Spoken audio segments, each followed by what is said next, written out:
Mental processing. It's the biggest leap most NFL players make heading into their second season. The game finally begins to slow down a little bit, and nobody struggled with the scintillating speed of the sport more so than Donnel Pumphrey in 2017. We know the story by now.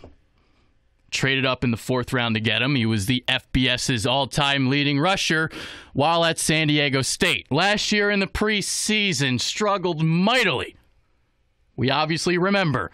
Carried the ball 26 times for only 49 yards. A putrid 1.9 yards per carry. If you remember, they had a lot of plans for him. They lined him up in the slot. They paired him up with Darren Sproles in the backfield in their pony packages. So a lot to digest last year in the OTAs and training camp for a rookie. So that's something that actually Pumphrey admitted earlier this week. So let's take a listen to Pumphrey and some of the things that he had to say.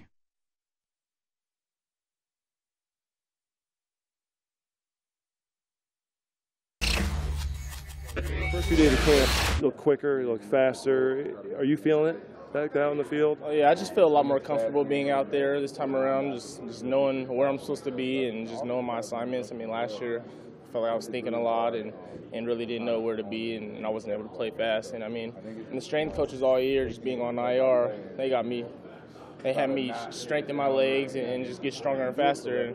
And I mean, I feel like I'm faster, and I mean, I was able to put on weight the right way. So I mean, I feel good out there.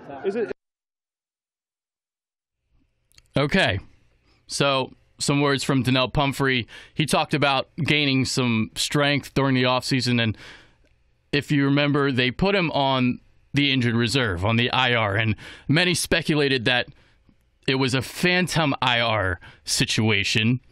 He tore his hamstring. He had a slight tear in his hamstring, and he's put on IR. And Doug Peterson was very adamant back in September about this, that indeed Pumphrey was actually hurt. So here's Doug Peterson now, back from September.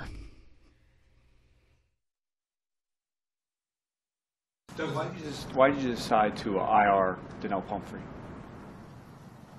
Because of his injury? It's a tear. Yeah, was this? Well, it's a hamstring. Right? Is that a season? Would that have been a season-ending injury otherwise? Mm-hmm. Hamstring strain was a season-ending injury. A tear is a tear.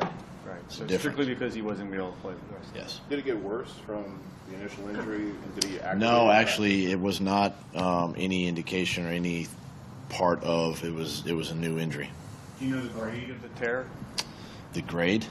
What's a tear? A 2, a 3, well, 4? It's a strain. It's a strain. I mean, you can have a strain that's a 1 and 2. I mean, this is a tear. It was on a run play in practice last week. Okay, so that was Doug Peterson, and that was about Donnel Pumphrey from last year. Now, in a Reuben Frank post in late May, Pumphrey admitted that he started feeling good around October. So this is what he said in Reuben Frank's post. He goes, "I felt good around October-ish, but we were playing good and all of our backs were playing good. I understood. It was more like a redshirt year. I learned a lot last year, just taking that season off, plus recovering from all those carries I had in college." But here's the thing about this, because I still think it's going to be extremely difficult for him to make this football team. They kept 5 backs last year, but they're probably going to keep 4 this year.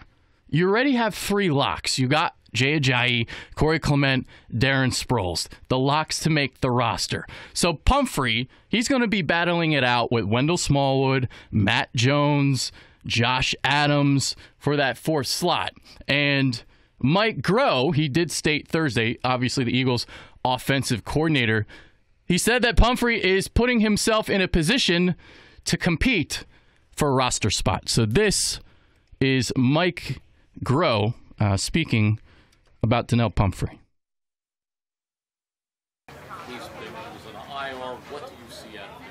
I think he's done a great job of putting himself in a position to compete for a roster spot, just like all those guys. I mean, he knows it's a competitive room, and He's trained hard and showed up, and he's making plays when the opportunities come. But, again, all those guys are doing really well, and will be evaluated throughout the course of the preseason. What have you seen out of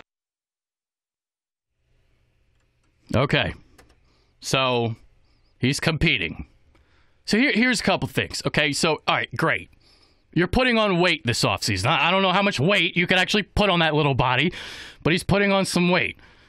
Some of the reporters are saying that he looks okay in training camp, that he's, quote-unquote, quick to the hole. Well, at 5'6", I would hope to God that you're quick to the hole.